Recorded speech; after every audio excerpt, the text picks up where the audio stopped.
حضرت بایزید بستامی کہتے ہیں کہ میں نے اپنی ماں کے آگے ہاتھ جوڑے، میں نے کہا امی تجھے راضی کروں یا رب کو راضی کروں؟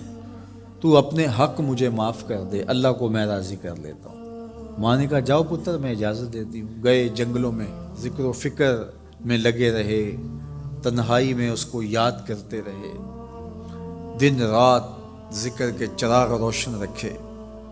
12 سال گزر گئے حق کی تلاش میں۔ ایک دن واپس بستام کے قریب سے گزر رہے تھے، خیال آیا چلتے چلتے ماں کو سلام کر جاؤں۔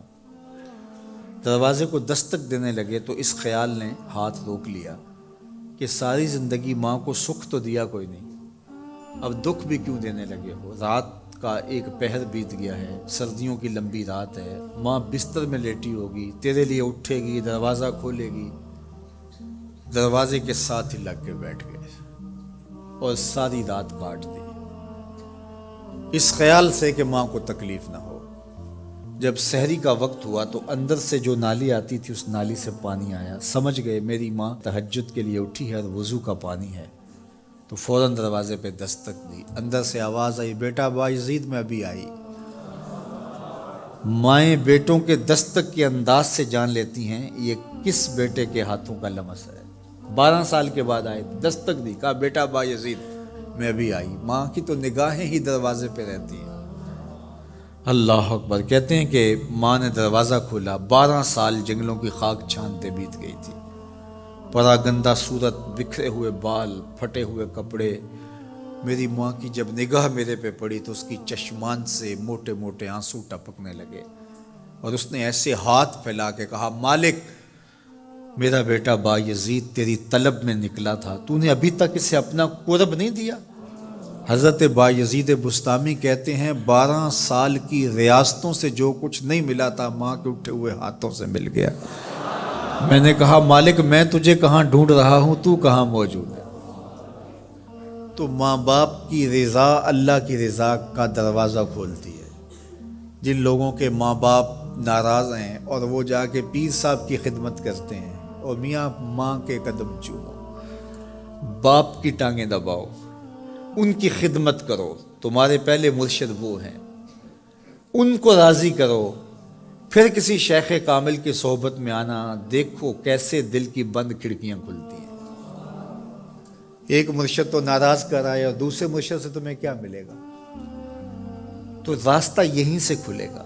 والدین کو کبھی ناراض نہ کرو، والدین کو کبھی دکھ نہ دو، والدین کو کبھی تکلیف نہ پہنچاؤ، اور والدین کو بھی چاہیے کہ اپنی اولاد کو اپنا نافرمان نہ بنائے۔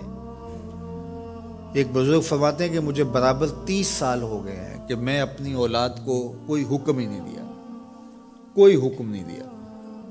کوئی چیز مجھے چاہیے بھی ہوتی ہے تو میں بصیغہ امر نہیں کہتا، بلکہ ایسے ہی بات کر رہی ہے، پانی چاہیے تو یہ نہیں کہتا بیٹا پانی لے کر آؤ، میں ویسے کہتا ہوں پیاس لگی ہوئی ہے، تو اگر وہ سمجھ جائے اور وہ خود لے آئے تو اچھی بات ہے، لیکن اگر وہ نہ لائے تو میں نے اس کو حکم ہی نہیں دیا، امر ہی نہیں کیا، تو اس امر کی مخالفت ہی لازم نہیں آئے گی۔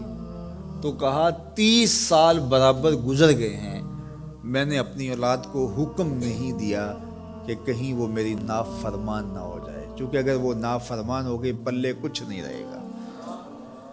جو اولاد ماں باپ کی نافرمان ہوتی ہے وہ ہوا میں بھی اڑیں، وہ چرخ پہ بھی جھولیں، وہ زمین پہ گرنے والی ہوتی ہیں، کبھی کامیاب نہیں ہو سکتی وہ اولادیں جو ماں باپ کی گستاخ، بے ادب اور نافرمان ہوتی ہیں۔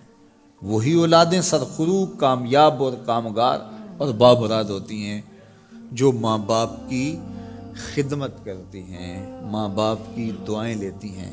وہ ایک بچہ ماں باپ کے پاؤں دبا رہا تھا، تو ایک بچہ ایک بر اعظم میں، دوسرا دوسرے بر اعظم میں، تیسرا تیسرے بر اعظم میں بڑے بڑے کاروبار کر رہا تھا۔ تو کوئی اس کا دوست ملنے آیا، اس نے کہا کہ اس نکمے کو بھی کہیں بھیج دو، فلاں جو ہے وہ یورپ میں ہے، فلاں امریکہ میں ہے، وہاں اتنی بڑی کمپنی اس نے کھولی ہوئی ہے، اس نکمے کو یہاں بٹھایا، اس کو بھیج دو، یہ تو نکمہ کسی کام کا نہیں۔ کہا یہ نکمہ ہی تو میرے کام آ رہا ہے، کہ نکمہ ہی تو میرے کام آ رہا ہے۔ تو اولاد خوش نصیب ہے کہ اپنے ماں باپ کی خدمت کرے اور ان کے ساتھ حسن سلوک کرے.